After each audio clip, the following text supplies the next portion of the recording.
بسم اللہ الرحمن الرحیم۔ ام عزیر وائس میں آپ کا خیر مقدم ہے۔ اویس کرنی کا ایک واقعہ ہے جس کے بارے میں ہم آپ سے ذکر کریں گے۔ یمن کے لوگ جب حج کرنے کے لیے آتے تو حضرت عمر فاروق رضی اللہ تعالی عنہ ایک ایک سے جا کر پوچھتے کہ تم میں اویس کرنی نام کا کوئی شخص ہے؟ یہاں تک کہ ایک مرتبہ اویس کرنی خود آئے ہوئے تھے، ان سے ملاقات ہو گئی۔ آپ نے ان سے پوچھا کہ تم قبیلہ مراد کی شاخ کرن سے ہو؟ انہوں نے کہا جی ہاں۔ آپ نے فرمایا تمہارے سفید داغ تھا، وہ اچھا ہو گیا، اب صرف 1 درہم کے برابر باقی رہ گیا ہے۔ انہوں نے کہا ہاں۔ آپ نے پوچھا تمہاری والدہ بھی ہے؟ انہوں نے کہا ہاں۔ تو پھر آپ نے فرمایا کہ مجھ سے رسول خدا صلی اللہ علیہ وسلم نے تمہارے متعلق یہ سب باتیں بیان فرمائی تھی، اور فرمایا تھا کہ اللہ کے یہاں اس کی یہ عزت ہے کہ اگر وہ اللہ کے بھروسے پر کسی بات کی قسم کھائے تو اللہ اس کی قسم پوری کرے گا۔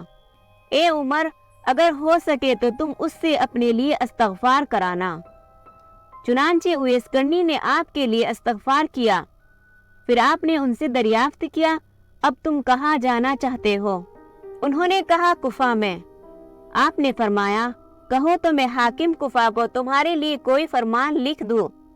انہوں نے کہا جی نہیں، میں تو گمنام لوگوں میں رہنا چاہتا ہوں۔ اگلے سال ان کے قبیلے کے کچھ لوگ حج کرنے کو آئے تو حضرت عمر فاروق رضی اللہ تعالی عنہ نے ان سے پھر دریافت کیا کہ اویس کرنی کو تم نے کس حال میں چھوڑا؟ لوگوں نے کہا ہم نے ان کو نہایت شکست حالت میں اور بہت مفلسی کی حالت میں چھوڑا۔ پھر آپ نے ان کے متعلق حدیث بیان کی اور فرمایا کہ اب ان کے پاس جانا تو اپنے لیے ان سے استغفار کرانا۔ چنانچہ وہ لوگ جب لوٹ کر گئے تو اویس کرنی سے ملے اور اپنے لیے استغفار کی درخواست کی، تم میرے لیے استغفار کرو۔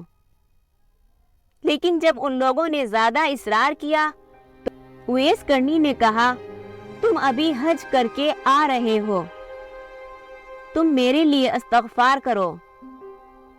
تو انہوں نے کہا معلوم ہوتا ہے تم حضرت عمر رضی اللہ تعالی عنہ سے مل کر آئے ہو، اور ان لوگوں کے لیے استغفار کیا، مگر یہ خیال ان کو ہوا کہ اب میری شہرت ہو گئی ہے اور کہیں چل دیے۔ Thanks for watching Umm Uzair Voice. Like and share and subscribe. Press the bell icon.